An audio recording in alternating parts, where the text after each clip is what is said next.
女士们、先生们，请全体起立，热烈欢迎中华人民共和国国务院总理李强阁下。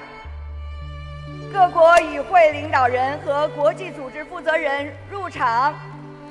Ladies and gentlemen, please stand up and give a warm round of applause to His Excellency Li Qiang, Premier of the State Council of the People's Republic of China, leaders of participating countries, and heads of international organizations.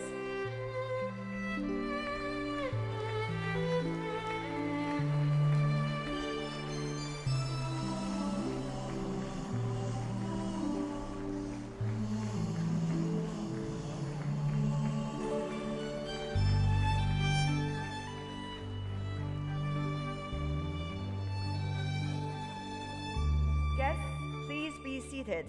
请各位就座。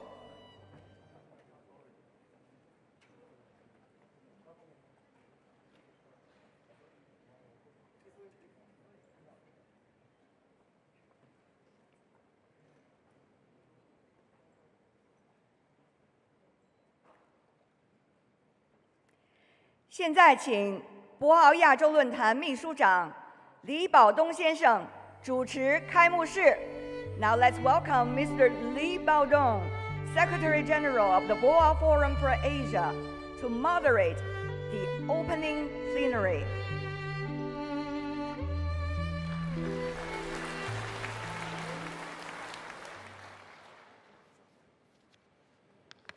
尊敬的中华人民共和国国务院总理李强阁下，尊敬的各国领导人和国际组织负责人，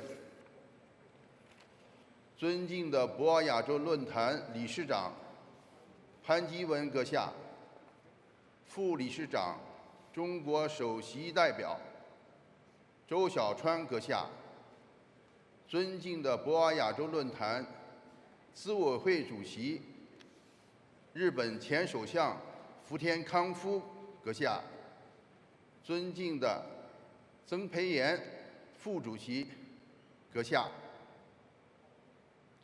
尊敬的各位部长、驻华使节、国际组织代表，各位来宾、女士们、先生们，大家上午好。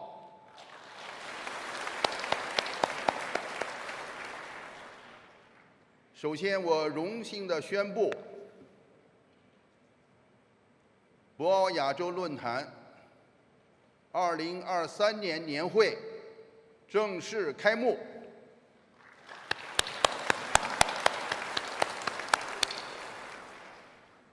在今天开幕式上致辞的各国领导人和各国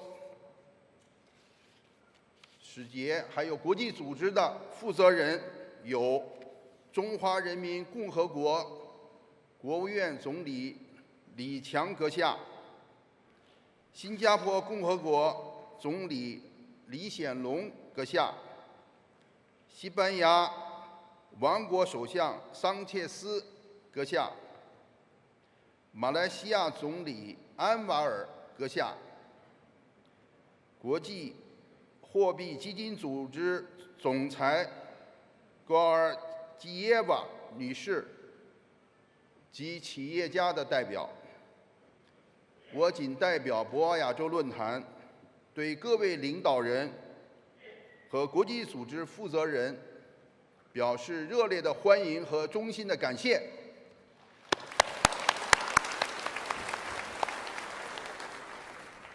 全球新冠肺炎疫情爆发以来，博鳌亚洲论坛同世界各国一道，经受住严峻的多重的挑战，并积极地参与国际抗疫合作，为推动区域和世界经济复苏做出了不懈努力。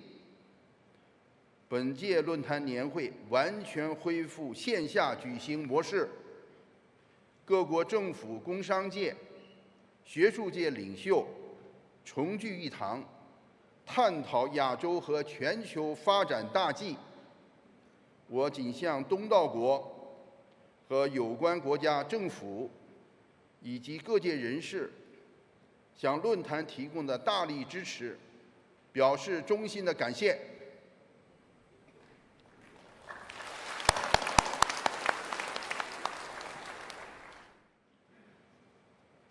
当前全球，我们正面临着方方面面的挑战，这种挑战层出不穷。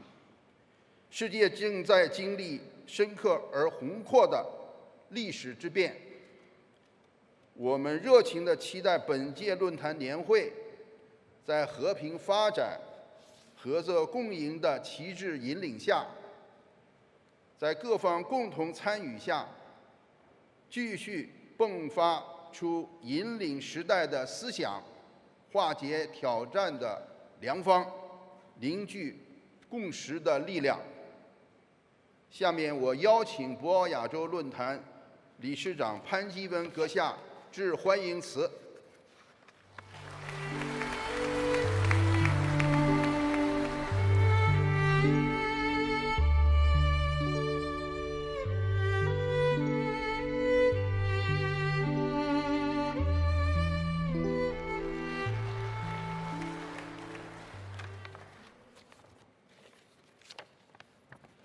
Your Excellency Li Chang, Premier of the State Council of People's Republic of China, Dear Excellencies, Prime Ministers from Côte d'Ivoire, Kazakhstan, Malaysia, Singapore, and Spain, and Managing Director of IMF, distinguished ministers, ladies and gentlemen, and also among the guests, I recognized the presence of participation of Honorable Mary Robinson, Chair of the Elders, former President of Ireland, and Honorable Danilo Turk, Chair of the Madrid Club, former President of Slovenia. And it's a great honor for me to welcome all of you to Annual Conference 2023 of the Boao Forum for Asia. Thank you for your participation.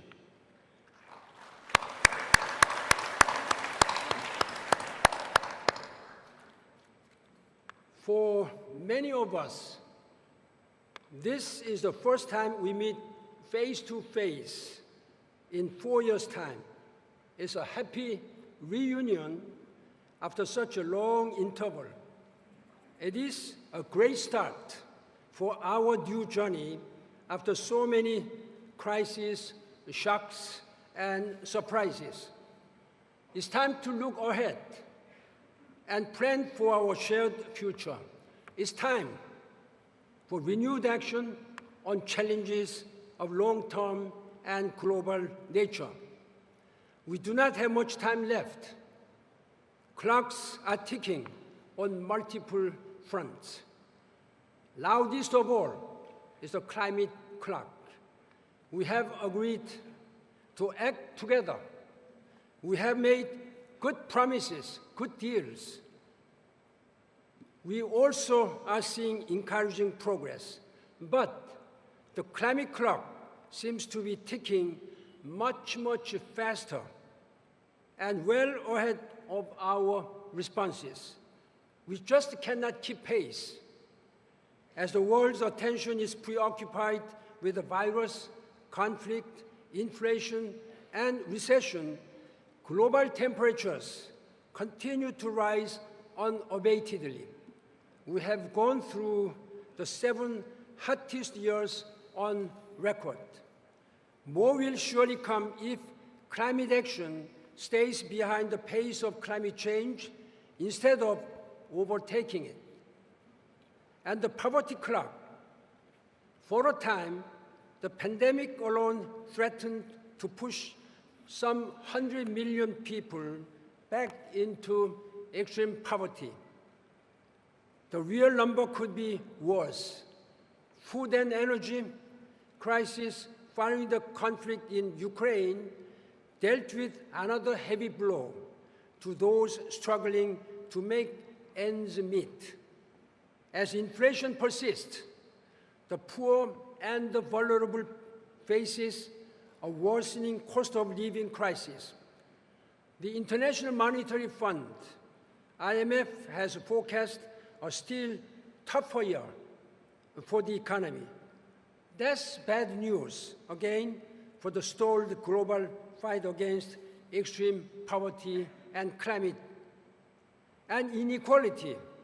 When the economy goes bad, the poor and the vulnerable bears the brunt.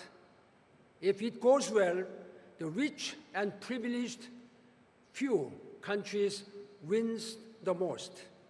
That's the harsh reality we have to face in addressing inequality and ever-widening gap of income and wealth. The past 3 years have only seen it grow worse. This is not only unfair and unjust, but economically unviable and unsustainable.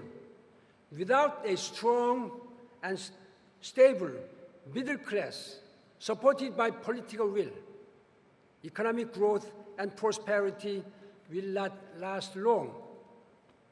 The list goes on and on.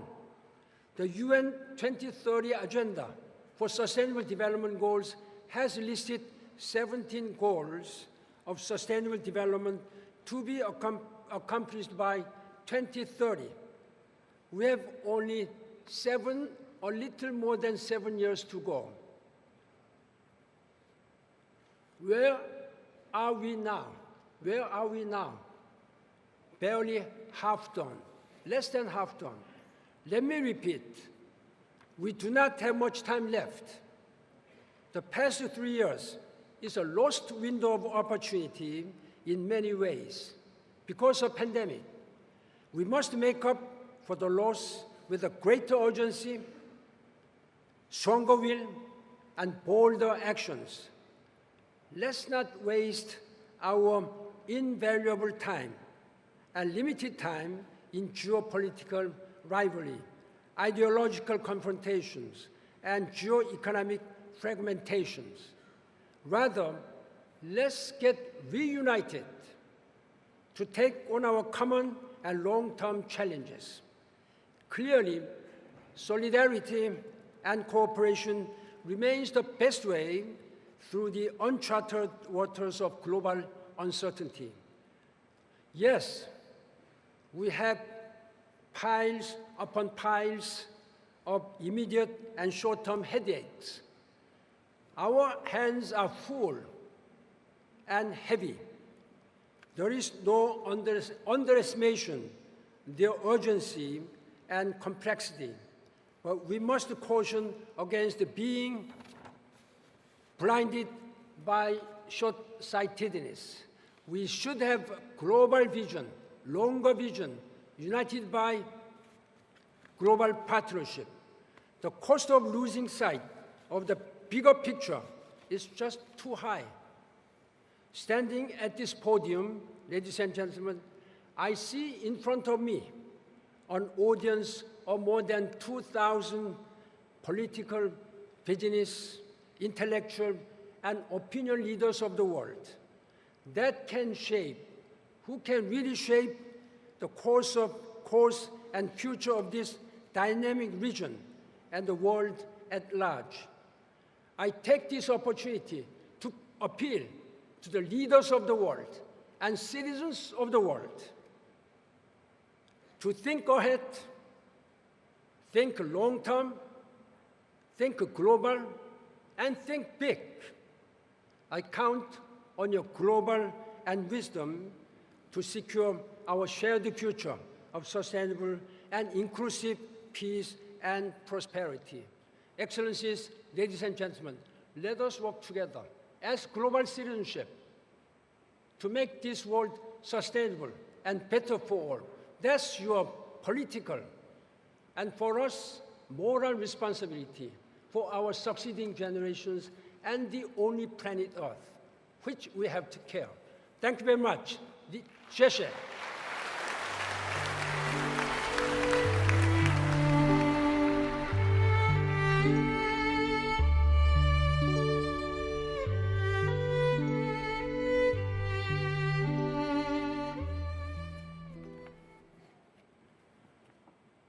感谢潘基文理事长阁下的致辞。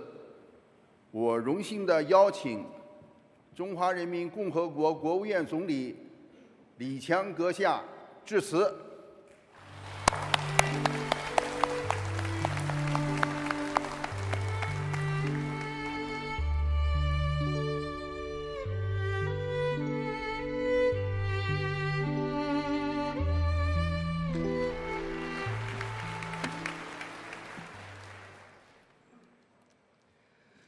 尊敬的各位政府首脑，尊敬的各位国际组织负责人，尊敬的潘基文理事长、各位理事，尊敬的各位来宾、女士们、先生们、朋友们，大家上午好！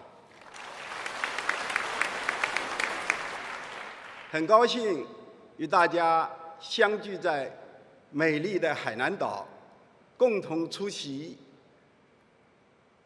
博鳌亚洲论坛2023年的年会。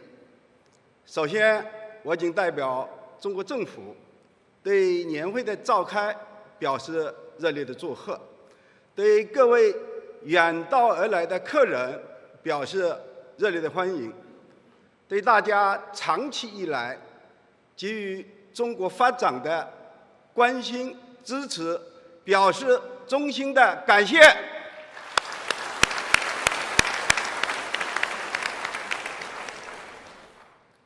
今年的年会主题以“不确定的世界，团结合作，迎挑战，开放包容促发展”，我觉得非常好，契合了当前形势和各方的关切，具有很强的现实意义。大家知道，当今世界变乱交织，人类社会面临了前所未有的挑战，不确定、不稳定、难预料，成为了常态。在这样一个充满不确定性的大变局中，大家迫切地希望能有更多、更强大的确定性力量，来推动我们这个世界朝着美好的未来前进。10年前，中国国家主席习近平先生首次提出人类命运共同体的重要理念，此后他又在包括博鳌亚洲论坛在内的很多国际场合，深刻阐述了构建人类命运共同体的中国主张，进一步提出全球发展倡议、全球安全倡议、全球文明倡议，为全球发展和治理提供了中国方案。10年来，我们中国以务实行动推动构建人类命运共同体，取得了一系列重大的实践成果，特别是我们高质量的共建“一带一路”，带动广大发展中国家加快发展，为世界经济拓展了新空间。同时，我们在倡导政治解决危机、解决国际热点问题、劝和促谈、化干戈为玉帛等方面，我们也做出了卓有成效的努力，展现了负责任大国的担当。这些都是人类命运共同体理念的生动实践。事实证明，人类命运共同体理念已经成为引领时代潮流和人类进步的旗帜，成为推动世界持久和平、共同繁荣、确定性力量的源泉。现在，亚洲和世界都处在历史演变的十字路口，我们要高举人类命运共同体理念的旗帜，携手构建亚洲命运共同体，打造世界的和谐稳定，打造世界的增强动力源，打造世界的合作新高地，为世界和平和发展注入更多确定性，努力创造人类更加美好的未来。第一，共同守护和平稳定的发展环境，为变乱交织的国际局势注入更多确定性。和平是发展的前提。过去几十年，亚洲之所以能够取得世界瞩目的发展成就，离不开我们亚洲总体和平稳定这样一个大环境。未来亚洲要实现更大发展，绝不能生乱，绝不能生战，否则我们就会自断前程。诞生于近70年前的和平共处5项原则和万隆精神，是亚洲人民的智慧结晶。以相互尊重、协商一致、照顾各方舒适度等为重要原则的亚洲方式，为国家间合作发展提供了根本遵循。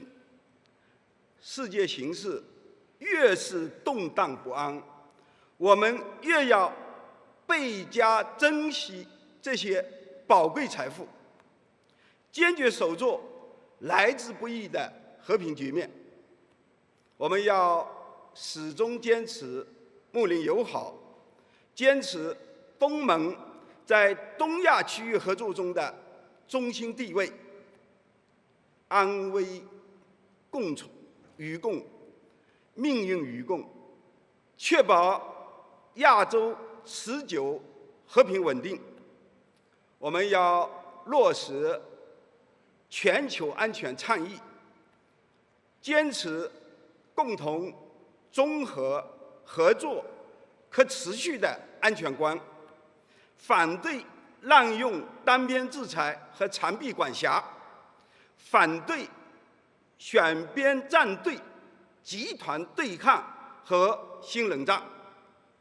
我们坚持以和平方式解决国家之间分歧和争端，共同维护世界的和平安宁。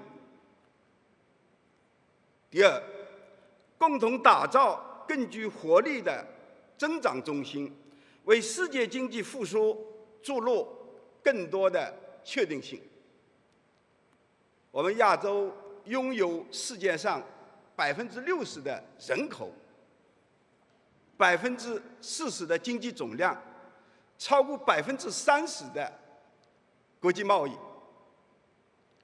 是真正的世界经济的压舱石、动力源、推进器。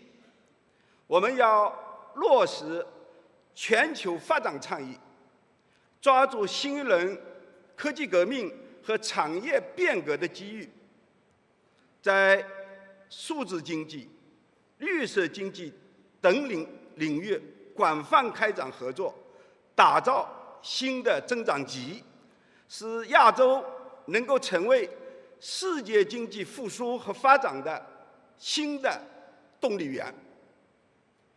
要深入推进区域经济一体化，加强宏观政策的协调，高质量地实施区域全面经济伙伴关系协定，积极推进中国东盟自贸区3.0版的谈判，构建优势互补、合作共赢的区域生产分工体系，推动形成更加开放区域大市场，我们要构建开放型的世界经济，高质量的共建“一带一路”，促进全球贸易、投资自由化、便利化，反对贸易保护主义和脱钩断链，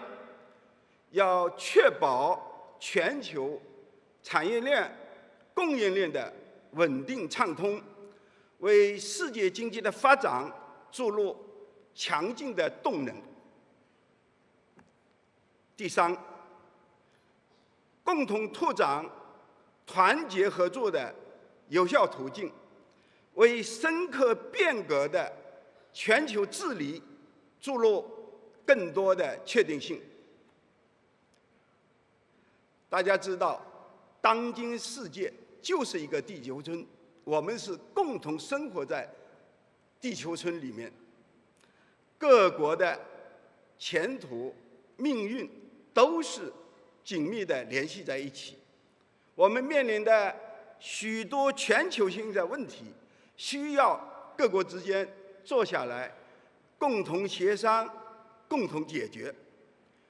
去年我们很欣喜地看到，亚洲国家先后成功举办了金砖国家领导人会晤、东亚合作领导人系列会议、20国集团领导人峰会、亚太经合组织领导人非正式会议等等，为完善全球治理发挥了重要作用。我们要坚持共商、共建、共享的全球治理观，积极参与全球治理体系的改革和建设，坚定维护以联合国为核心的国际体系和以国际法为基础的国际秩序，不断深化粮食、能源、生态环保、防灾减灾、气候变化、减贫等领域的合作，共同发出和平与发展的时代强音，共同释放坚持多边主义的积极信号，推动全球治理体系朝着更加公平合理的方向发展。第四，共同推动人文交流走深走实，为不同文明的交融共生注入更多的确定性。前不久，习近平主席提出了全球文明倡议，为推进文明交流互鉴、促进人类文明进步提供了重要指引。亚洲是文明多样性的代表，不同文明交相辉映。同时，亚洲各国处在不同的发展阶段，大多数国家，包括我们中国在内，仍然是发展中国家。每个国家都有自己独特的历史文化和具体国情，我们愿意与各方一道落实全球文明倡议，努力开创人文交流、文化交融、民心相通的新局面。要坚持互尊互信、开放包容，尊重各国自主选择的发展道路，反对文明冲突论和意识形态的对抗，要弘扬全人类的共同价值，要加强文化、教育、卫生、青年、媒体等一些领域的交流，以真诚沟通增进理解和信任，以求同存异妥善处理分歧和问题，打造不同文明交融共生的新样板。女士们、先生们、朋友们，作为世界上最大的发展中国家，中国发展本身具有世界意义。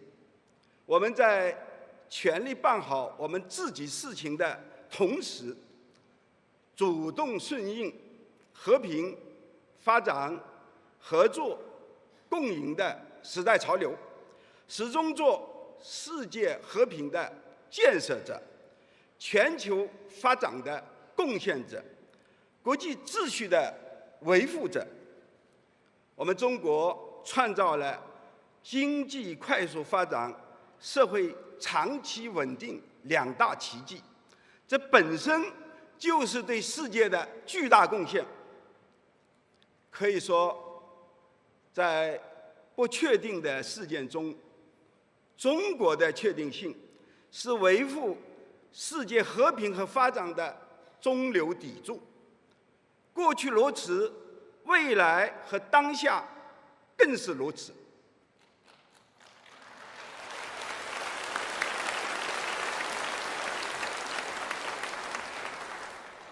从未来来看，中国发展的目标、发展的前景是确定的。党第20次全国代表大会破画了中国未来发展的蓝图，明确提出到本世纪中叶，中国共产党的中心任务就是团结带领全国各族人民全面建成社会主义现代化强国，实现第2个100年奋斗目标，以中国式现代化全面推进中华民族伟大复兴。中国要建设的现代化是人口规模巨大、全体人民共同富裕、物质文明和精神文明相协调，人和自然和谐共生，走和平发展道路的现代化。我们绝不会通过战争、殖民、掠夺等方式去实现现代化，我们一定会用和平和发展的方式，使14亿多人口整体迈进现代化社会。这将为亚洲和世界经济增长带来强劲的动能。当然，要完成这个，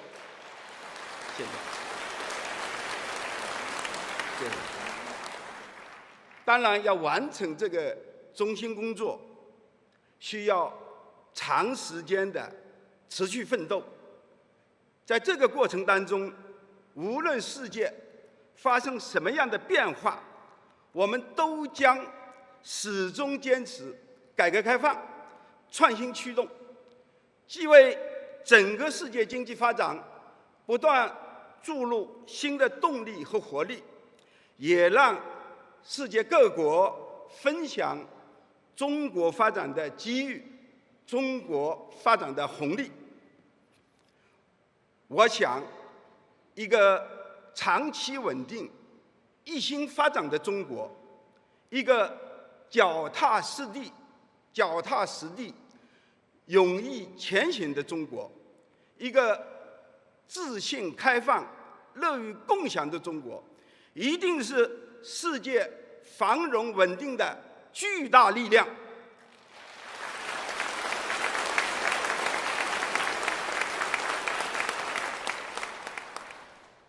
从当下看，中国经济增长的动能和态势是强劲的。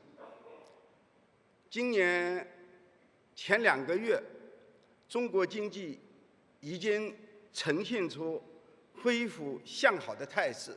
从3月份情况来看，比1、2月份情况会更好。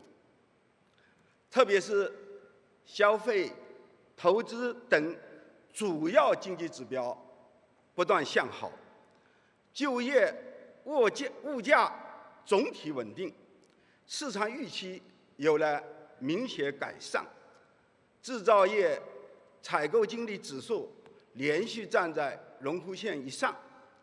多个国际组织的，包括昨天 IMF 的总裁女士，我们在交谈的时候也都讲到，很多国际组织都调高了对中国经济发展的预期。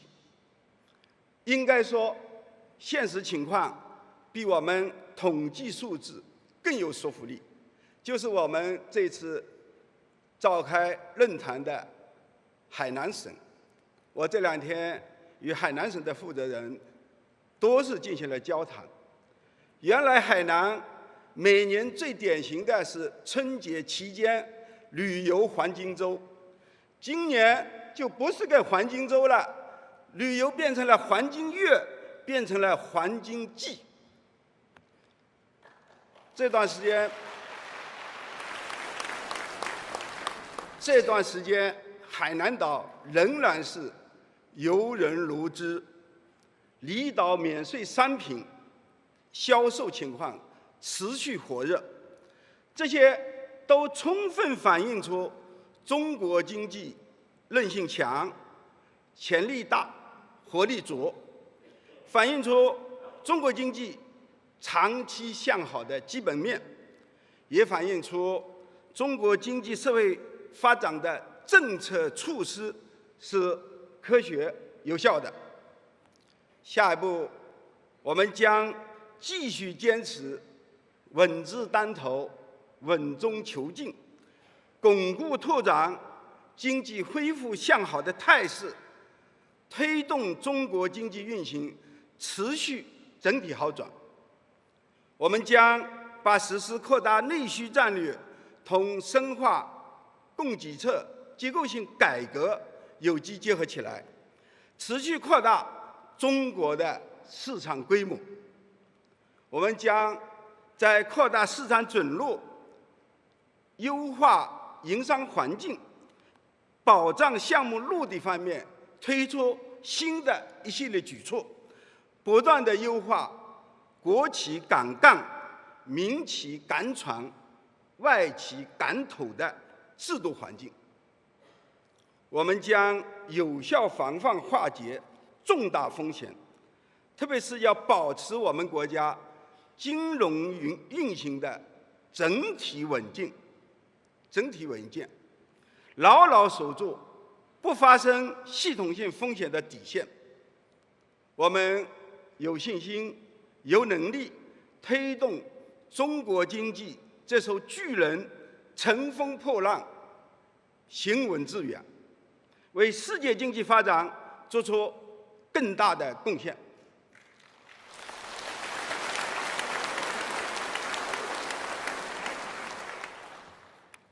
女士们、先生们、朋友们，今年还有一件亚洲大事，就是第19届亚运会将于今年的金秋季节在浙江省杭州市举办。疫情让相会延迟，也让我们对相聚更加期待。从天涯海角到西至湖畔，开放的中国一路上到处都有美好的风景，欢迎大家都到中国走一走、看一看。有风景的地方一定有新经济，有新经济的地方一定有我们合作共享的发展机遇。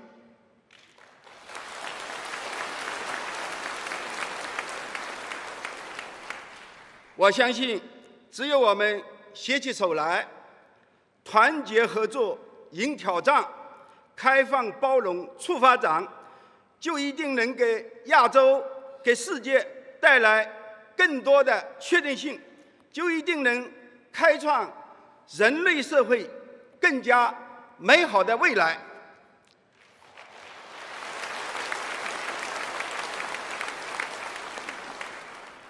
最后，我预祝本次年会圆满成功。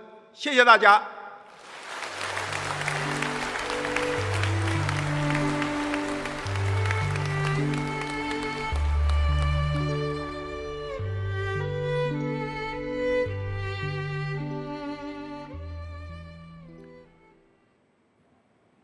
谢谢李强总理的致辞。下面我荣幸地邀请新加坡总理李显龙阁下致辞。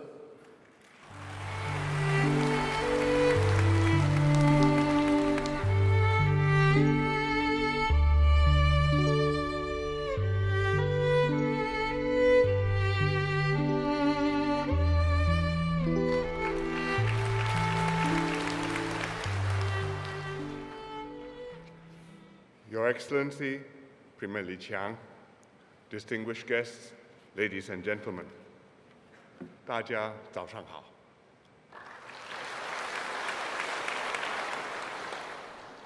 Asia is a vibrant region with enormous promise.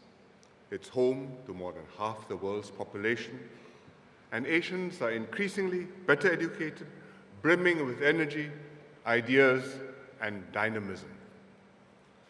China is one of the biggest economies in the world. Its consumer market is huge and expanding. Its technology is advancing rapidly, and its workforce is increasingly skilled. India, too, is developing steadily with a youthful demographic advantage. And Southeast Asia has a growing middle class and is projected collectively to become the fourth largest economy in the world by the end of the decade. However, realizing Asia's promise depends on the region remaining stable, inclusive, and open. Like every other region, Asia is affected by the troubled global environment and strategic tensions. The COVID pandemic severely disrupted our societies, our economies, our supply chains. Russia's invasion of Ukraine has gravely violated the UN Charter and international law and profoundly undermined the rules-based international order. Most worrying is the state of relations between the US and China. Big powers have a heavy responsibility to maintain stable and workable relations with one another, because any clash between them will have grievous consequences for themselves and the world. And yet, the US and China are at odds over many intractable issues, including trade and investments, supply chains, cybersecurity, emerging and critical technologies, as well as freedom of navigation. We hope that China and the United States will succeed in stabilizing their relationship and establish sufficient mutual trust and respect to cooperate in areas where their interests are aligned. The world feels the impact of these tensions keenly. Progress on tackling urgent problems such as climate change, energy and food security, and pandemic preparedness has been severely impeded. Economic imperatives are being overshadowed by national security concerns. Countries are pursuing self-reliance and resilience by onshoring or friendshoring their supply chains. The bifurcation in technological and economic systems is deepening. And this will impose a huge economic cost on countries, as well as further exacerbate rivalries and frictions. Against this global backdrop, what can Asian countries do? First, we should continue to promote economic cooperation and good relations between China and countries in the region. China has become the largest trading partner for almost every country in Asia. It has launched also regional and global initiatives such as the Asian Infrastructure Investment Bank, the AIIB, the Belt and Road Initiative, or BRI, and the Global Development Initiative, the GDI. Other Asian countries reciprocate China's desire to deepen economic integration. Post-COVID, we encourage a revival of investment, trade, and tourism flows. And we look forward to participating in new growth opportunities in China's dynamic economy. Singapore's own ties with China are doing well. We are updating and improving the China-Singapore Free Trade Agreement and raising overall relations to a higher level. Our government-to-government cooperation projects have matched China's priorities at different stages of its development. The latest project, the Chongqing Connectivity Initiative, improves connectivity between Western China and Southeast Asia, and it is part of the Belt and Road Initiative. Even during the pandemic, Singapore kept up our ties with China. Our merchandise trade expanded by 6% last year. Singapore is one of the largest foreign sources of investments in China. At the same time, more and more Chinese companies are investing in Singapore, setting up headquarters and operations here. The economic cooperation between China and its Asian neighbors will be more robust if it is underpinned by a sound, broader relationship which builds mutual trust and fosters regional stability. There are many bilateral and regional issues that need to be resolved, and they should be managed in the spirit of goodwill and cooperation, peacefully and in accordance with international law, giving full weight to the perspectives and interests of countries big and small. From time to time, national interests will diverge and bilateral issues will arise. This is unavoidable. And when this happens, it is important that we insulate our economic relations from these difficulties and continue to do business with one another. We must strive to work together pragmatically for the benefit of our peoples, even when we may not see eye to eye on some issues.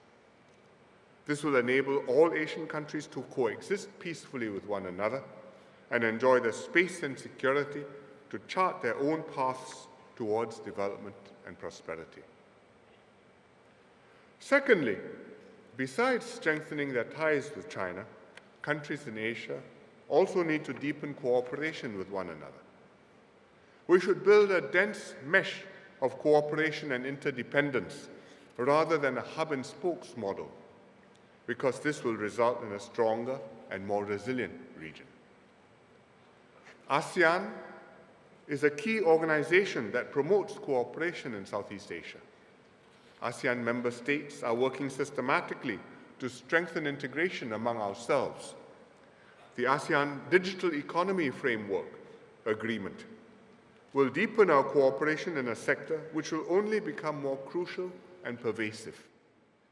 And the ASEAN Community Vision for 2025 provides a roadmap towards a rules-based, people-oriented, and people-centered ASEAN community. ASEAN centrality also helps to link up partners across Asia and beyond. Mechanisms like the East Asia Summit, the ASEAN +3, and the ASEAN Regional Forum have brought major players together and offered neutral platforms for productive dialogue and engagement. ASEAN also initiated the RCEP, the Regional Comprehensive Economic Partnership, which is the world's largest FTA, covering Southeast Asia, Northeast Asia, and Australasia. Many other complementary regional groupings exist in Asia.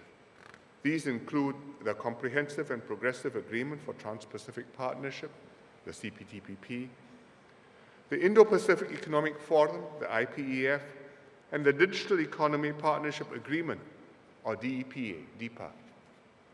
These groupings are not mutually exclusive. They have varying memberships and often overlap with one another. Not every country needs to be in every group, but collectively, the different groupings build a resilient and interlocking network of cooperation among countries in Asia. At the same time, these regional groupings deepen ties between Asia and the rest of the world, and this gives our external partners stakes in Asia's peace and prosperity. Which brings me to my third point, that Asia should always remain an open region.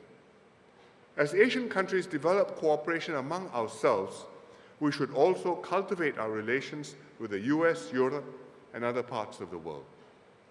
For example, despite the tensions between China and the United States, their bilateral trade in goods hit a record high of close to $700 million last year. $700 billion last year. Other Asian countries, too, are keen to expand economic relations with other regions. Investments by European and American companies in Asia continue to grow. Asian countries are concluding FTAs with European countries and with the EU, and even with partners in Latin America.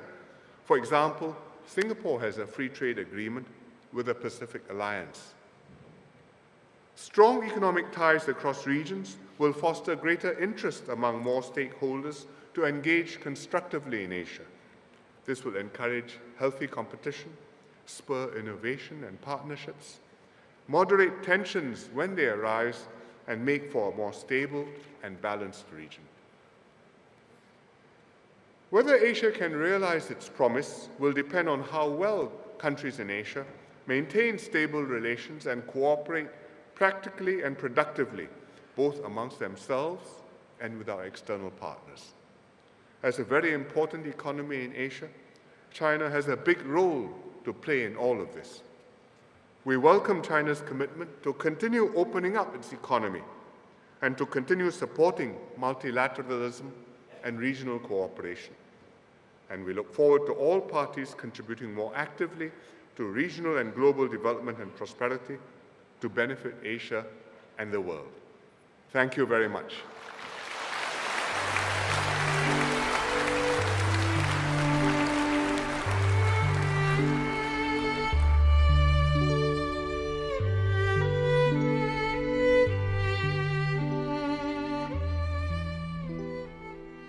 谢谢新加坡总理李显龙阁下的致辞。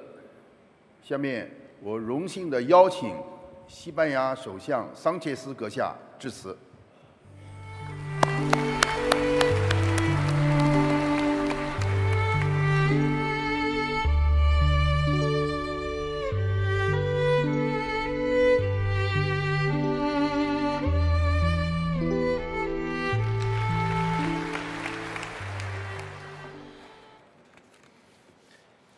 Prime Minister Chang, distinguished guests, ladies and gentlemen, I am honored to be here in Hainan to take part in this prestigious annual conference of the BOA Forum, especially in an edition that combines in its title concepts such as solidarity and cooperation to face major global challenges.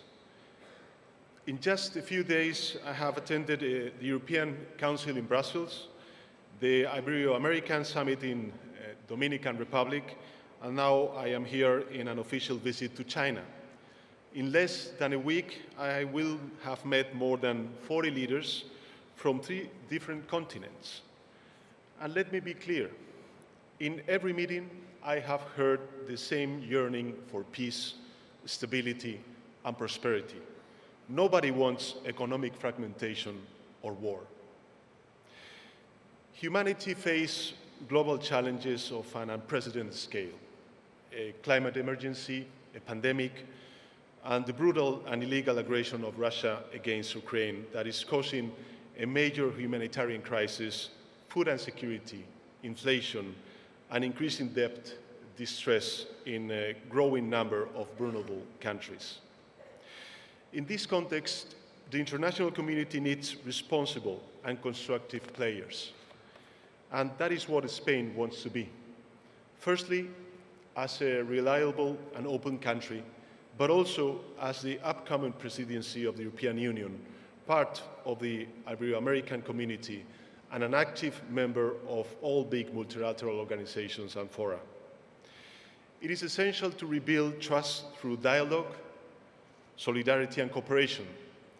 In this vein, I welcome the intensification of diplomatic contacts of the Chinese authorities with leaders around the world. It reflects a high degree of responsibility, and we want to contribute to these efforts. Our views may differ in some areas, but we must continue to build bridges and increase mutual trust. Ladies and gentlemen, I firmly believe in a rules-based international order. Free, balanced, and fair trade is essential if we want stability and prosperity for all. A fragmented world dominated by protectionist tendencies represents a return to the past, with all its shadows and uncertainties. Some claim that the deglobalization process is underway. I do not think so. What is happening is a change in the way globalization is conceived and articulated. Production costs are no longer the only criteria to decide where to locate production facilities. Safety, environmental footprint, and above all, reliability have now gained relevance. And that is a positive sign. In fact, it will contribute to a more resilient, efficient, and sustainable supply chain. China's modernization and Asia's growth have been beneficial for the whole world. Asia and Europe have prospered hand in hand for decades, and they can continue to do so now.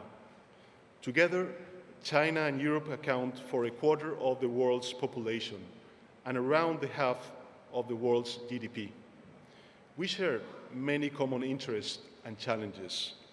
Our economies are deeply intertwined. But Europe is now adapting to new realities in a rapidly changing context. This implies accelerating its Green Deal to lead in the fight against climate change, moving away from Russia's gas and oil dependencies, and building a new green and digital industrial base. China and the European Union, as major markets and geopolitical entities, must compete in some areas and cooperate in others. And let me be frank, we will continue to defend the European values, principles, and views with an independent perspective and with a keen awareness of our goals, interests, and priorities. We won't give up on them. Our companies and often competitors, but also partners in the development of transport, energy, and healthcare infrastructure projects, not only for Eurasia, but also for the world. Thus, recent investments by large Chinese construction groups in Spanish engineering companies are creating opportunities for the development of joint projects in Latin America. We must continue to deepen with this mutually beneficial collaboration, but we have to do it in a way that we respect the sovereignty of each country and we respect the rules. This means leveling the playing field and ensuring full reciprocity between partners. It means providing a stable regulatory framework that allows domestic and foreign companies to compete on an unequal footing. It means opening the East so the West doesn't have to close in itself. I firmly believe that relations between Europe and China, and by extension between Spain and China, do not need to be confrontational. There's ample room for win-win cooperation. We must remain partners, economically and beyond. There are three key areas where the scope for collaboration is immense. First, strengthening multilateralism. We all believe in a strong, transparent, and rules-based multilateral system as a framework for discussing global challenges. No global problem can be solved unilaterally. Second, the need to accelerate the fight against climate change. As signatories to the Paris Agreement, we can do more to work together on the energy transition to keep the Paris temperature goal within reach. And third, achieving the Sustainable Development Goals and reforming the international financial architecture. The G20 and the SDG summits in September will provide an opportunity to show our common determination to increase finance financing for development and find solutions to the growing debt sustainability risk that face many low-income and emerging economies. And finally, let me stress how much we value the relationship with our Asian partners and with China in particular. This year, we celebrate the 50th anniversary of diplomatic relations between China and Spain. Much has changed since. Bilateral trade between our nations has significantly expanded, and it almost doubled between 2017 and 2022, growing from 32 billion euros to 57.7 billion euros last year. China is already Spain's first supplier and the largest market in Asia for Spanish companies. Meanwhile, the number of Chinese citizens visiting and companies working in Spain is also growing significantly. This is happening because today Spain is one of the best places in Europe to invest and do business. We offer an ideal geopolitical position, sitting at the intersection between three continents, a world-class digital and physical infrastructure, a vibrant and robust private sector, a highly educated workforce, affordable clean energy, and the institutional stability and legal certainty that investments need to thrive. Not for nothing, Spain continues to grow above the Eurozone average. It has one of the lowest inflation rates of the European Union, and it has reached all-time high levels of foreign direct investment, with flows just shy of 35 billion euros, much of it going to industrial projects and renewable energies. Foreign capital funded 860 greenfield projects last year, placing Spain in sixth place worldwide, above China, Japan, or France. Global investors are betting on Spain, and so is the European Union, which has granted us already over 70 billion euros from the European Union Next Generation funds to modernize our production system and foster 10 strategic projects in areas such as electric vehicles, renewables, green hydrogen, storage, aerospace, agro-industry, advanced health, and microelectronics. In short, today, more than ever, the global economy needs reliable partners that can be trusted, and Spain is and will be one of them. Ladies and gentlemen, Europe and Asia must join forces to tackle global challenges and promote economic development worldwide. We have to take every opportunity to promote dialogue and cooperation for our own sake and for the well-being of our future generations. China and Asia are known for their can-do spirit, and there is so much we can do together. It is in our hands that our words become deeds. Thank you very much.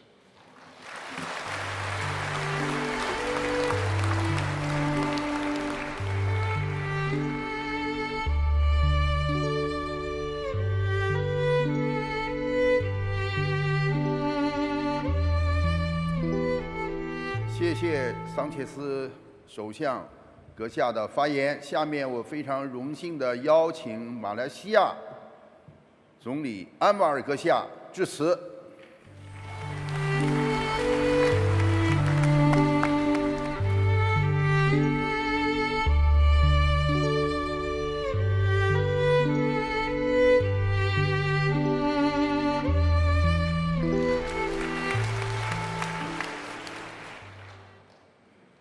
Premier Li Qiang, Prime Ministers, ladies and gentlemen, 各位来宾，大家好。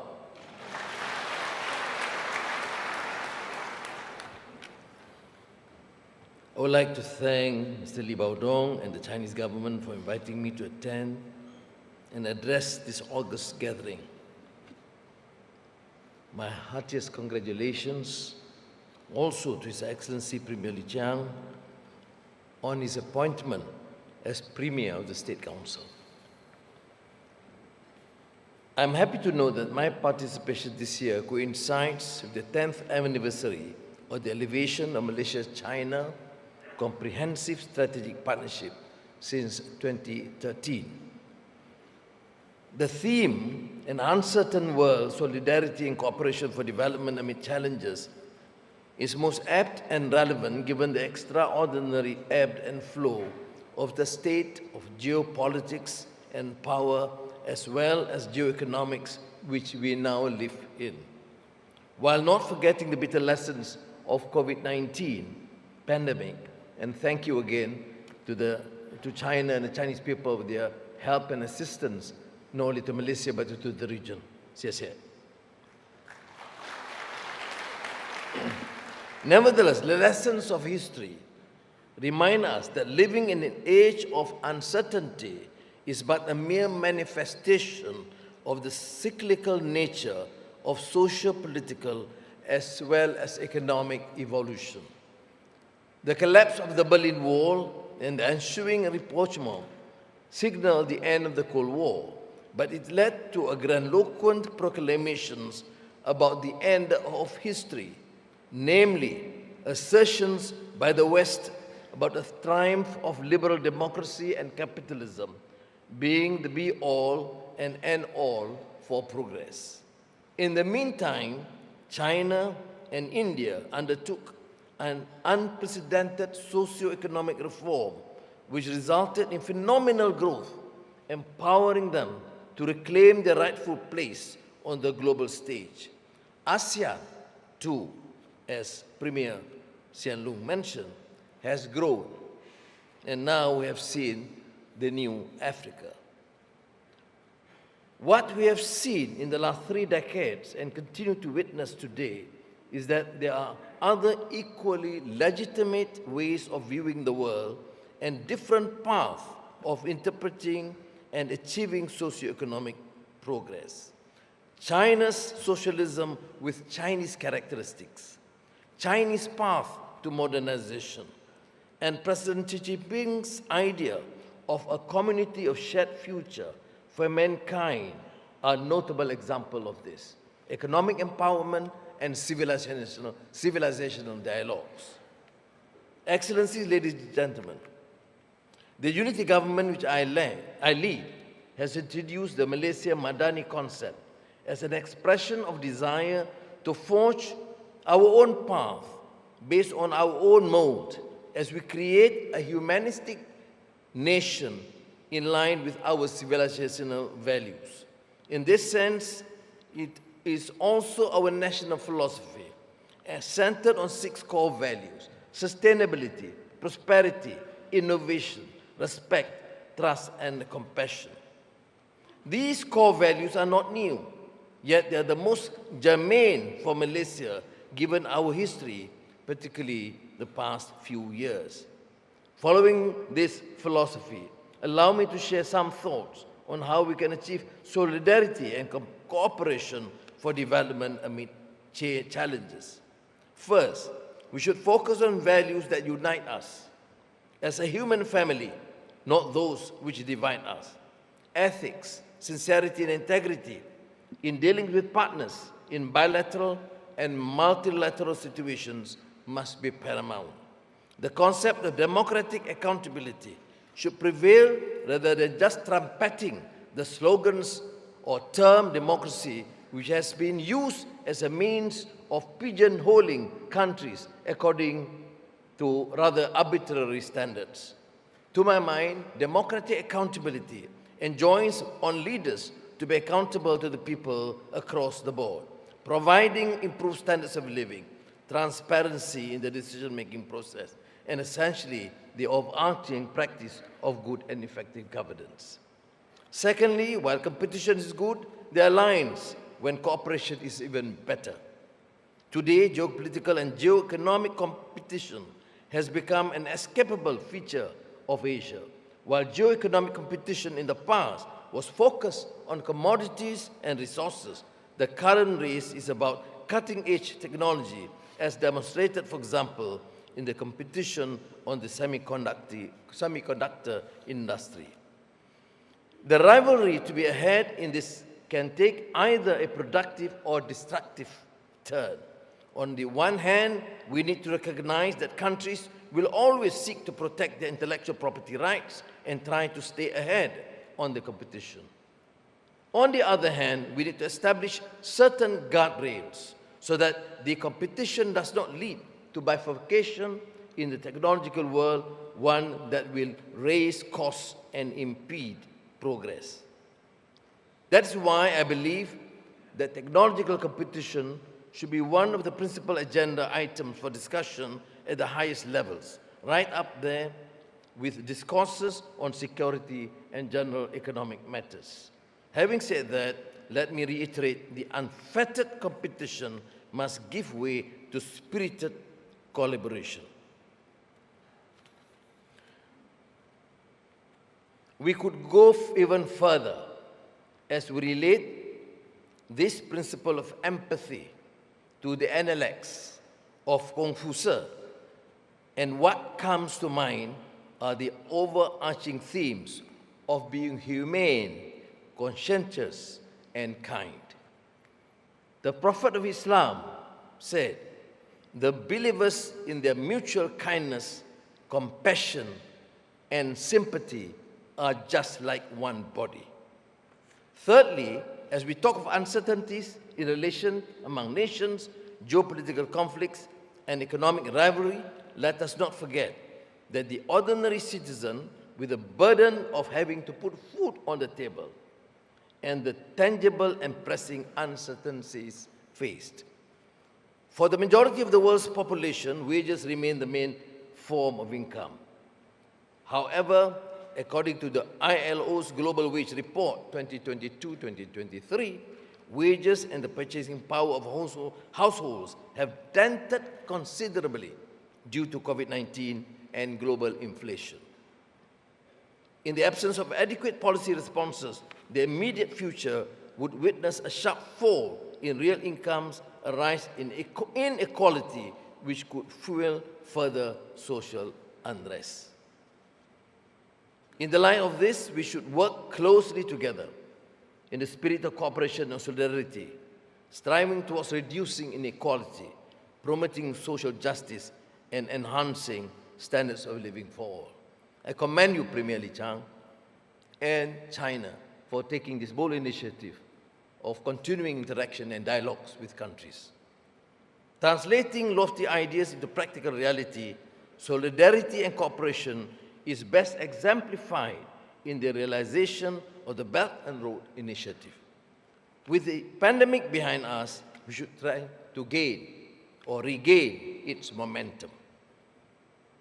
In closing, I cannot overstress that if we continue to cooperate, speak in a unified voice, and exchange ideas on strategy and best policy practices, we can work together in an Asia that is stronger and more resilient. 谢谢。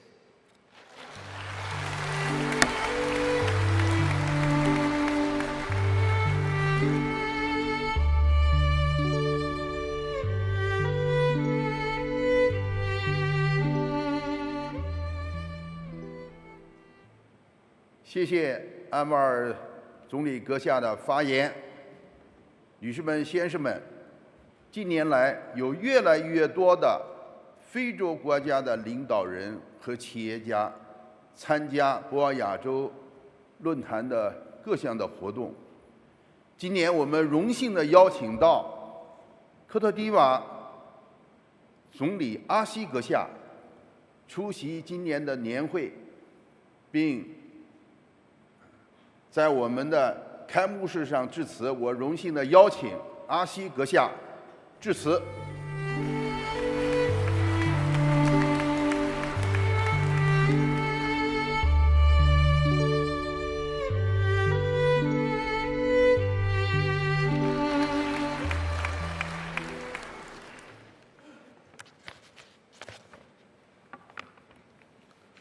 Son Excellence, Monsieur Li Qiang, Premier ministre de la République populaire de Chine,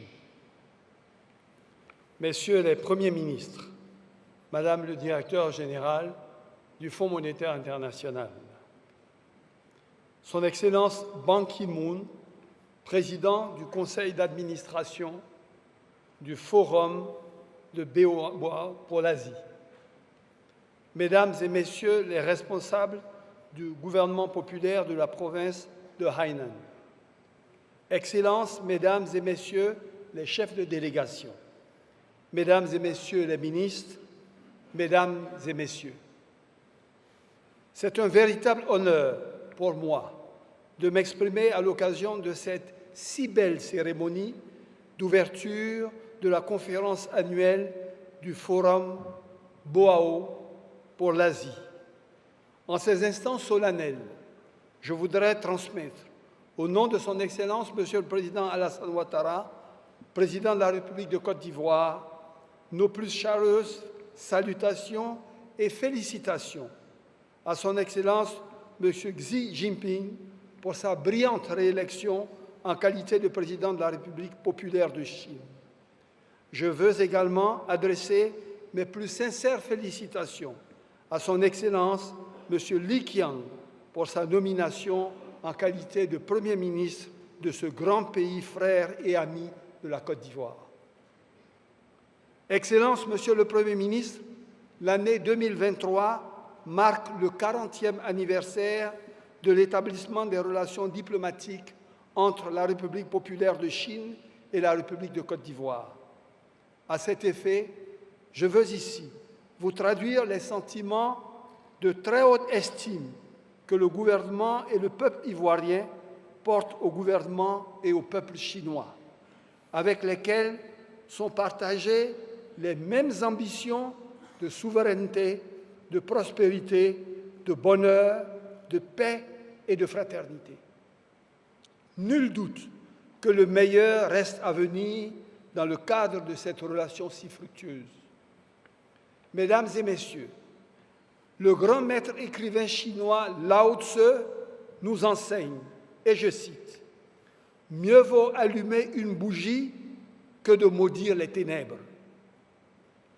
Et je crois, Mesdames et Messieurs, que le Forum de Boao, à travers le thème retenu pour cette conférence, fait le choix courageux d'allumer une bougie sur l'inéluctabilité des immenses défis actuels et futurs à relever par nos pays, plus interpénétrés et interdépendants que jamais dans un monde de plus en plus incertain et instable. Face aux challenges économiques, géopolitiques, énergétiques, démographiques, climatiques ou sanitaires qui s'intensifient, la seule logique qui doit demeurer entre les nations, c'est en effet celle de l'entraide et de la coopération sincère et opiniâtre. Celle qui ne vise qu'une seule chose, créer cette langue commune entre les mondes, sans laquelle, comme l'enseigne l'immense Confucius, les affaires ne peuvent être conclues. Oui, ce forum pour le renforcement de nos coopérations économiques est donc plus essentiel aujourd'hui que jamais. Pour l'Asie, mais aussi pour l'Afrique, ce continent de l'aube de l'humanité, ce monde qui a soif de prospérité et de modernité, et dont les défis présents sont prodigieux. Je veux d'ailleurs saisir cette opportunité pour les aborder avec franchise, car je crois que leur résolution, par le biais de la coopération et de la solidarité entre les nations, dépend non seulement de l'avenir des Africains, mais plus largement encore celui de l'humanité tout entière. Le premier défi, c'est celui de la jeunesse et du développement du secteur privé pour l'insérer. La Côte d'Ivoire, sous le leadership de son Excellence, Monsieur le Président de la République Alassane Ouattara, a réalisé les performances économiques parmi les meilleures au monde, avec une croissance moyenne de 7% de 2012 à 2022. Elle a réduit la pauvreté de plus de 15 points. Son ambition, incarnée dans sa vision 2030, prévoit un doublement du PIB en 10 ans, la réduction de moitié du taux de pauvreté et une augmentation de 10 ans de l'espérance de vie en 10 ans. La jeunesse, défi majeur, l'a conduit à décréter l'année 2023 l'année de la jeunesse. En effet, aujourd'hui, 1 habitant sur 6 de notre planète est africain. En 2050, ce sera 1 sur 4 pour 10 milliards d'individus, avec alors plus de la moitié de la population africaine ayant moins de 25 ans. Comment éduquer, former et insérer ces centaines de millions de jeunes pleins de talent, d'inventivité et de dynamisme qui frapperont avec vigueur aux portes du marché de l'emploi? Le développement prodigieux de la Chine au cours de ces 5 dernières décennies peut être une réponse inspirante à ce défi. Le peuple chinois a su faire de son capital humain un atout pour créer une richesse formidable à un rythme sans précédent. Pour ce faire, en sus de politiques vigoureuses en termes de formation, nous devons, comme vous, développer notre secteur privé, seul capable d'absorber un tel volume de nouveaux entrants sur le marché du travail. Notre nouvelle coopération devra donc privilégier l'investissement privé et la création de valeurs ajoutées nouvelles sur le continent. Cela a été l'un des facteurs clés de succès du continent asiatique. Il en sera de même pour l'Afrique.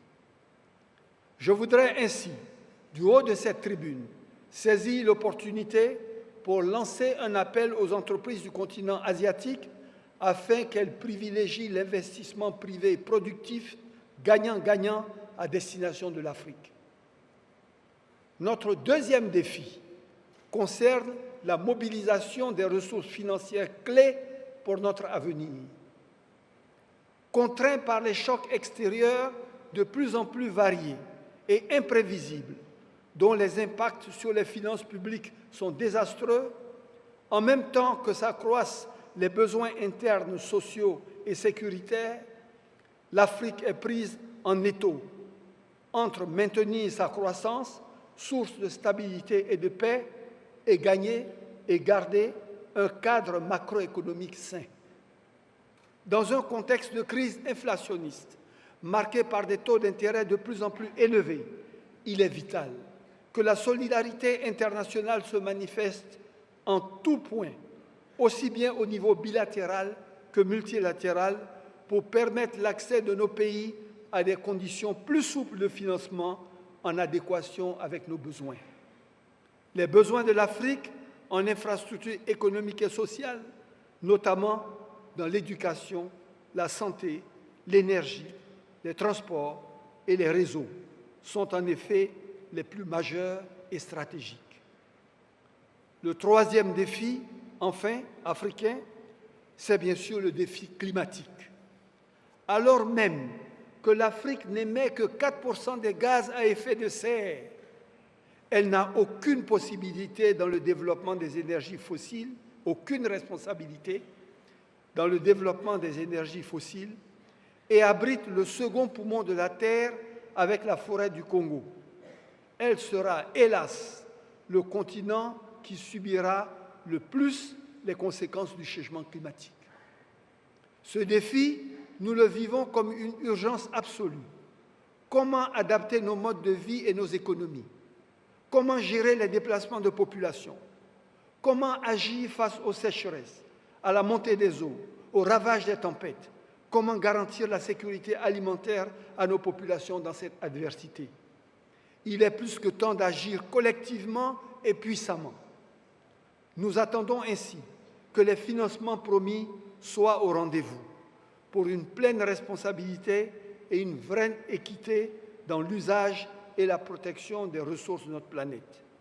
À ce titre, l'exemple de la Chine, qui agit avec vigueur pour bâtir une civilisation écologique avec son plan de grande muraille verte ou son investissement annuel de 100 milliards de dollars dans les énergies renouvelables, est véritablement inspirant.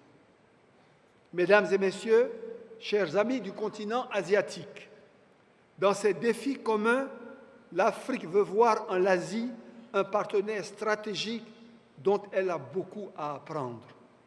Oui, face à ces importants défis du développement, un regard tourné vers la Chine, l'Inde, le Japon, Singapour et la Malaisie, pour ne citer que ces pays-là, et ce qu'ils sont admirablement accomplis au cours des 5 dernières décennies donnent à l'Afrique l'occasion d'espérer et de croire que tout est possible pour qui sait agir avec engagement.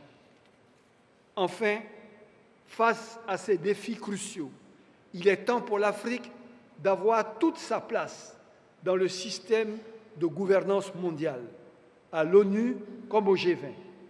Parce que sans l'Afrique, il n'y aura pas d'issue pérenne aux défis auxquels la Terre fait face. Parce que l'Afrique est un réservoir inépuisable de ressources naturelles, de talents humains et de solutions collectives. Parce que l'Afrique expérimente depuis l'aube de l'humanité les vertus de la solidarité. Pour sa part, la Côte d'Ivoire, sous la conduite éclairée de son président, son Excellence M. Alassane Ouattara, reste plus que jamais attachée à ces valeurs qui sont l'essence même de l'âme africaine. C'est d'ailleurs dans cet esprit que notre pays a adhéré en 2018 à l'initiative La ceinture et la route, parce qu'elle promeut la coopération, le libre commerce et le renforcement fraternel des liens entre l'Asie, l'Europe et l'Afrique.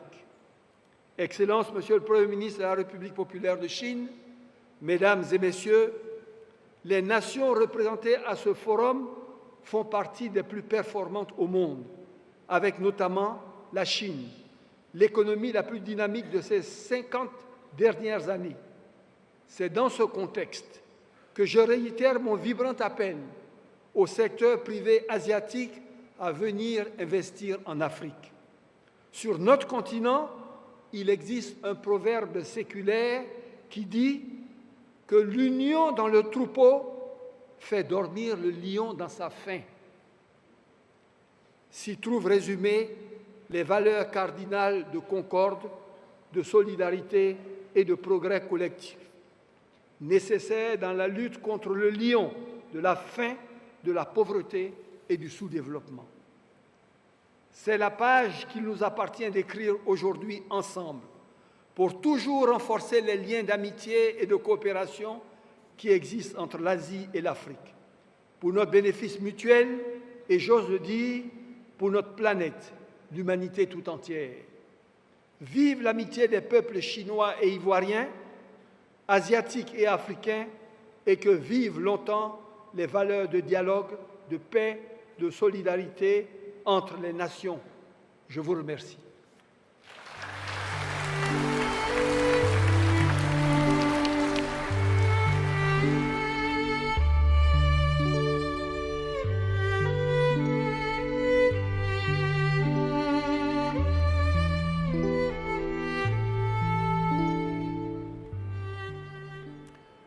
谢谢阿西总理的致辞。下面我荣幸地邀请国际货币基金组织总裁博鰲亚女士致辞。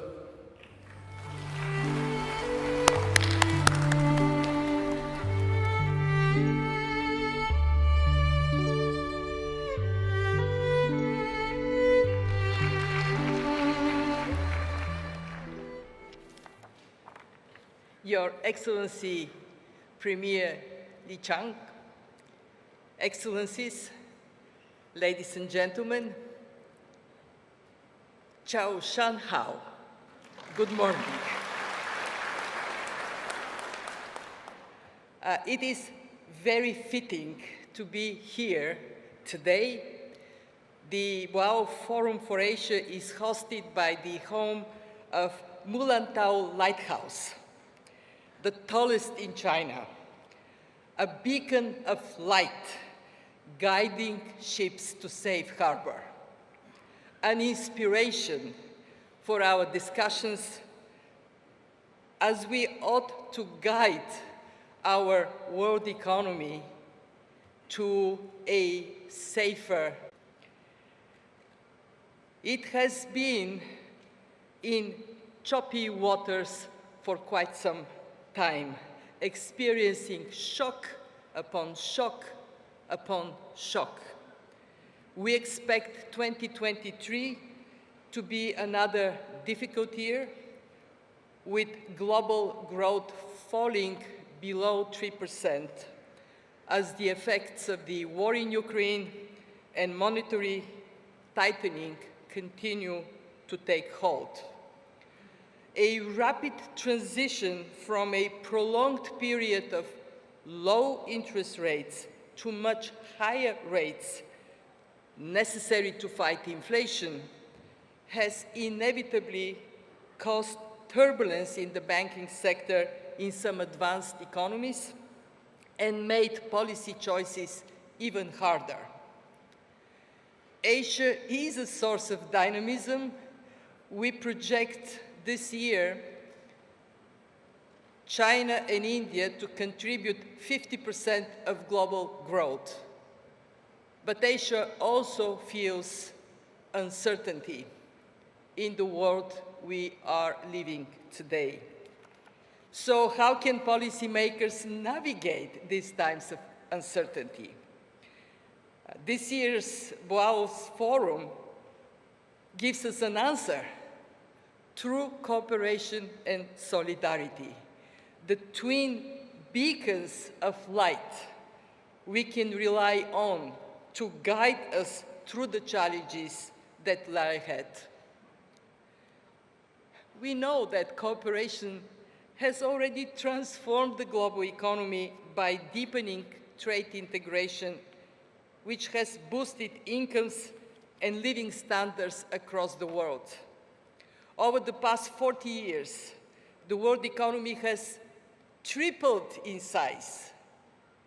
Emerging markets and developing economies are the biggest beneficiaries. They have quadrupled. Rich countries have already also benefited. They doubled. And here in China, 800 million people have been lifted out of poverty as the country has become even more integrated in the world economy. This is an incredible achievement. Likewise, in countries across Asia, trade integration has been a key ingredient of strong GDP growth for many decades, including trade within the region, which today accounts for almost 50% of the total, with China being a critical hub.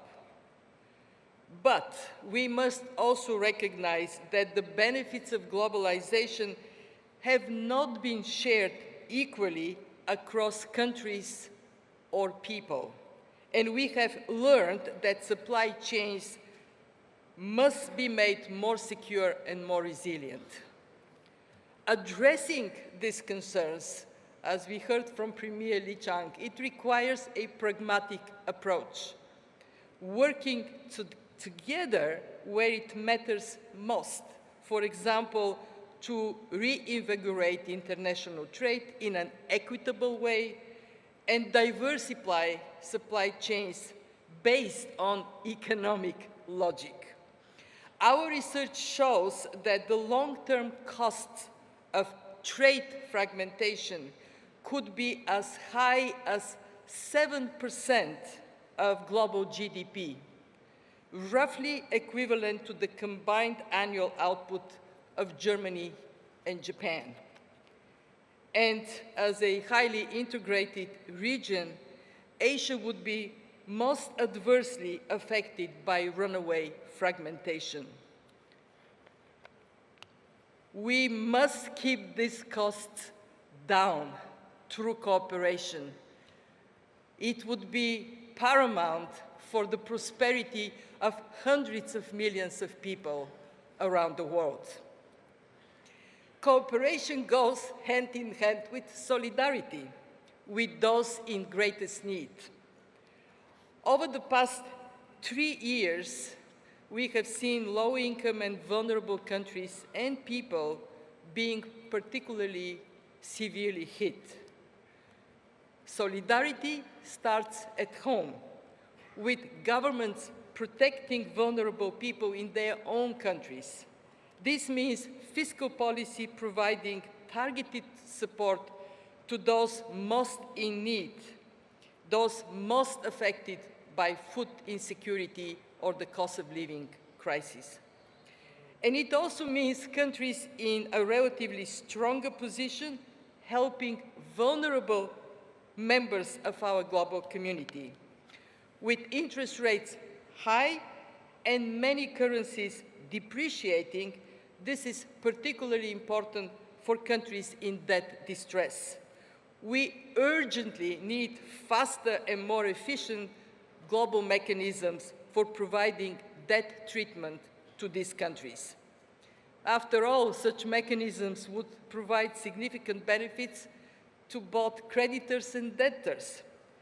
And success would remove one important source of uncertainty for the global picture. And in this regard, I want to recognize with gratitude China's engagement in the common framework for that resolution and China's participation in the new Global Sovereign Debt Roundtable.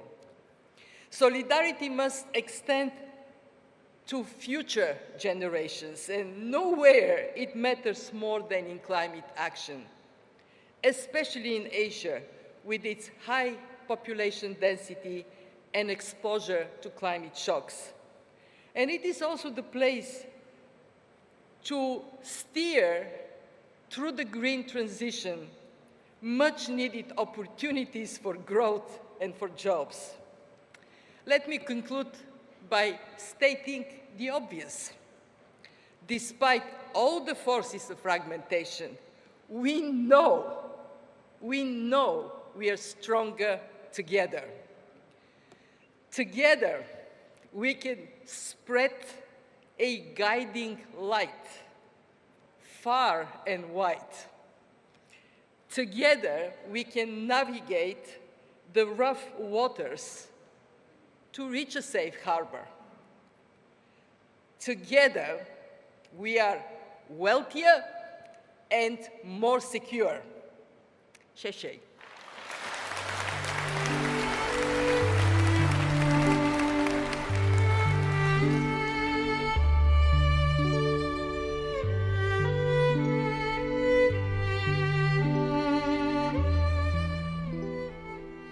谢谢古尔杰娃总裁女士精彩的发言。下面我荣幸地邀请沙特阿拉伯基础工业公司首席执行官阿尔法基先生致辞。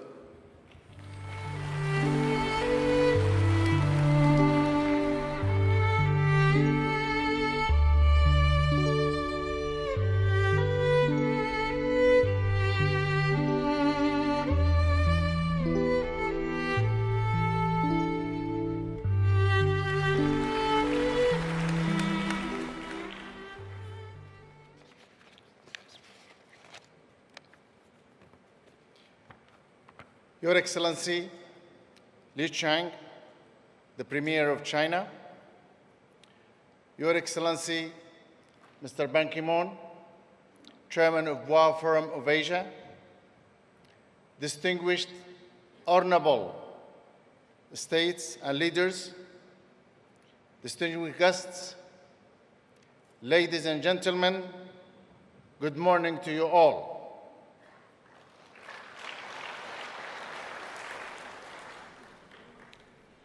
I'm truly honored to speak for the business community at this prestigious event in such a momentous time. And I'm glad to be able to do so live in front of all of you. This year, the discussion at the Boao Forum of Asia revolves around the uncertainty afflicting the world.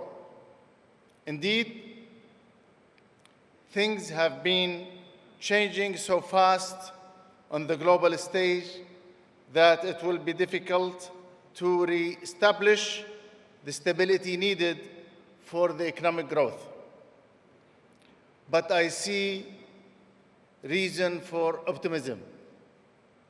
Over the last several years, structural changes being slowly but surely unfolding between the consumer goods and the energy industry. And these changes might be a sure path towards robust and sustainable economic growth. For the consumer goods industry, these changes has been given an additional leverage to buyers who demand more goods that respect the principles of the sustainability. For the energy industry, these changes pressurize the legacy, carbon-intense, fossil fuel portfolio. In both cases, the dissemination of technology and the sharing of knowledge have become much more important. Now, the chemical industry that I come from accounts only for 7% of the world GDP. But placed as it is between the energy and consumer goods industries, and it offers a way to decarbonize the energy industry portfolio while adding value to its products and solutions. In short, the chemical industry is ideally positioned to drive the sustainable economic growth. But for such sustainable economic growth to flourish globally, close international collaboration will be required, not only between the companies, but between the countries linked by value chain. Being the world's largest market for chemical products, China is the obvious place to establish nexus of global sustainable economic growth. And that's why the country has secured the full active participation of SABIC, one of the world's largest chemical company. While its vision to be the preferred world leader in chemical, SABIC has dug roots deep in China soil. For decades, it has been a favored investor, operator, inventor, and supplier in China. It became a trusted partner in China when it becomes the quality, quantity, and reliability of its delivery. In addition, offering innovative material and sustainable solutions to China customers, SABIC has the two world ethylene crackers in joint ventures, one established with Sinopec in Tianjin, and the other one is planned to be established in Fujian with Fujian Energy Petrochemical Group. SABIC will keep looking to other potential mega projects investment opportunities in China. These can be enhanced by streamlined and speedy approval process, and SABIC expand its local presence, and it will focus on investing in the development of the technology. Innovation-driven economic growth can speed widely under the strategic alignment between Saudi Arabia's Vision 2030 and China Belt and Road Initiative. In sum, SABIC remains firmly committed for fostering mutually beneficial economic growth in and through China. And China aims to rise GDP growth rates around 5% this year. The country is clearly more determined than ever to open up and foster high-quality development in the spirit of the sustainability.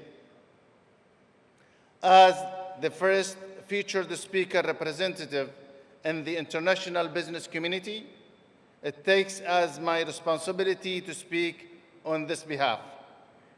And I believe that the consensus view of my peers is that the best way to create sustainable high-quality development is to embrace free trades with barriers-free export to China and to market-based incentivized business environment for enterprises under all forms of ownership.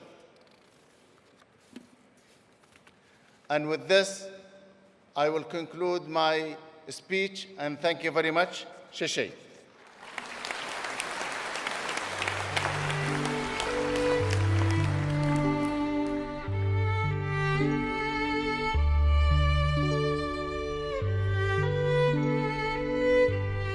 谢谢埃尔法基先生的发言。最后，我请澳大利亚福特斯克金属集团董事长 Andrew Forrest 先生致辞。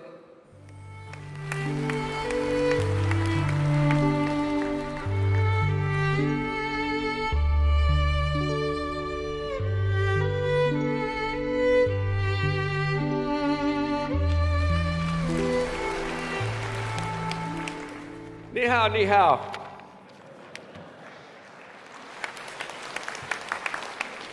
It is a great day to be together here with all of Asia and China, Premier, leaders, fellow Bower Forum councillors, distinguished guests all. After the long dark winter of COVID, I've just returned from touring industrial China, including Hunan, Shanxi, Jiangsu, and Beijing. I congratulate you, President Xi and Premier Li, on your appointment and on your leadership. The perseverance and growth that I have seen in the Chinese people is as a direct result of your leadership, Premier Li and President Xi, and I thank you. During the world's isolation, and I noted during this dark winter, Chinese industry did not slow down. It raced even further ahead in technology, automation, robotics, and manufacturing in the entire supply chain ecosystem the world needs most. Renewable energy, wind, solar, electric mobility, batteries. And there is no other country doing this at such scale. Yet, sadly, not as a businessman or a philanthropist, but as a scientist with fellow scientists around the world, I can report to you that during this dark winter, global warming has accelerated too.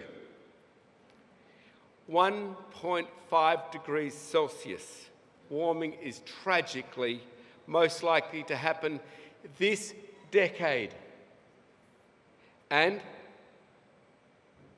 you know the science was right, but the timing was wrong. It may even happen if El Nino really hits next year. And the cause is simple. To my friends in the fossil fuel industry, you have the greatest challenge, and we are with you. The cause is simple. We are not eradicating fossil fuels fast enough. It is no longer a prediction.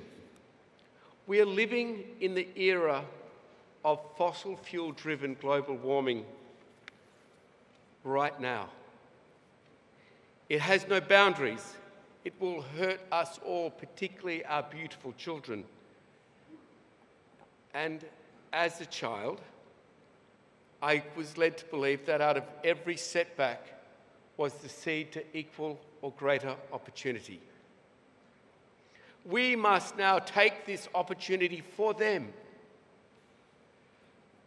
I present to you all, to our prescient leaders, this massive opportunity is now.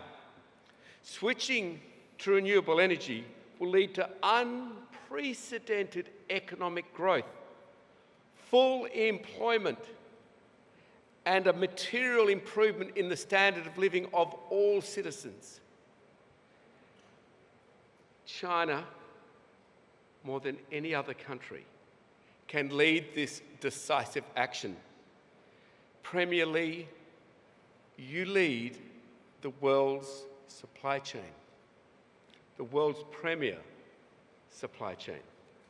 Your country can rapidly deliver to the global community the decarbonisation we need in months and years, not in years and decades, by supplying the equipment mankind needs with joint ventures all over the world.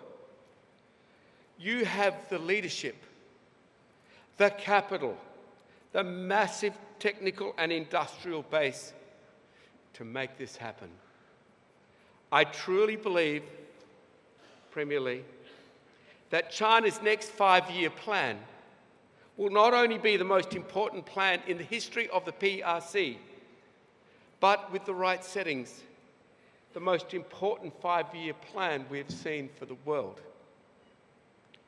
I encourage China, like all advanced nations represented here and beyond, that we must ensure the world has the equipment supply it needs to fight global warming. We must pull together to make this happen. Forget economic blocs, intergovernmental squabbles. They will be seen as short-sighted and visionless by our children if we do not act now. We must focus on our agreements and similarities and set aside our differences for the future of all our children. China, we rely on your success, your leadership, and your incredible ability to plan and deliver. As a simple citizen of our shared future, I encourage China to accelerate even further its renewables rollout, already successful, from 120 gigawatts last year to 500 gigawatts per year, to essentially eliminate national emissions in the 2030s. All your baseload energy can be met with renewable electricity and with green hydrogen quickly replacing the gas you currently need to meet your peak power requirements. All your baseload energy can be met such. I am asking the only country, China, the most organised economy in the world, to achieve this great act of acceleration. At the same time, lifting even higher the standard of living of Chinese people and all people of the world. This is the 20th year of Fortescue's and China's partnership. I am so proud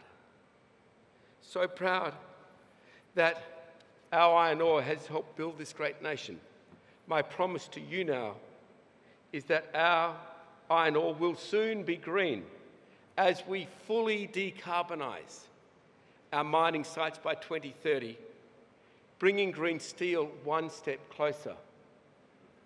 Trust mostly what a man says, but trust what he does.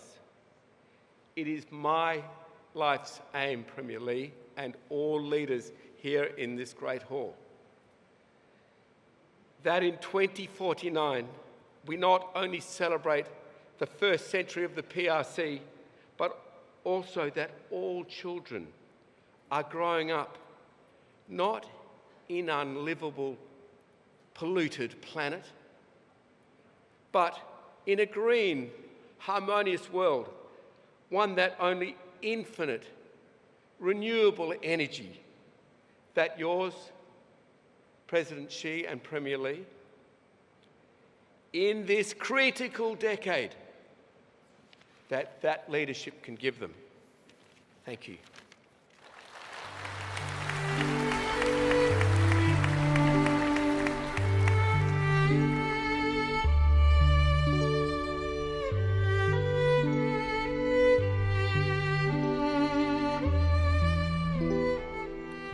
各位嘉宾，女士们、先生们，谢谢 Andrew Forrest 精彩发言，请我们以热烈的掌声，对各国领导人、国际组织负责人、工商界代表的精彩发言表示衷心的感谢。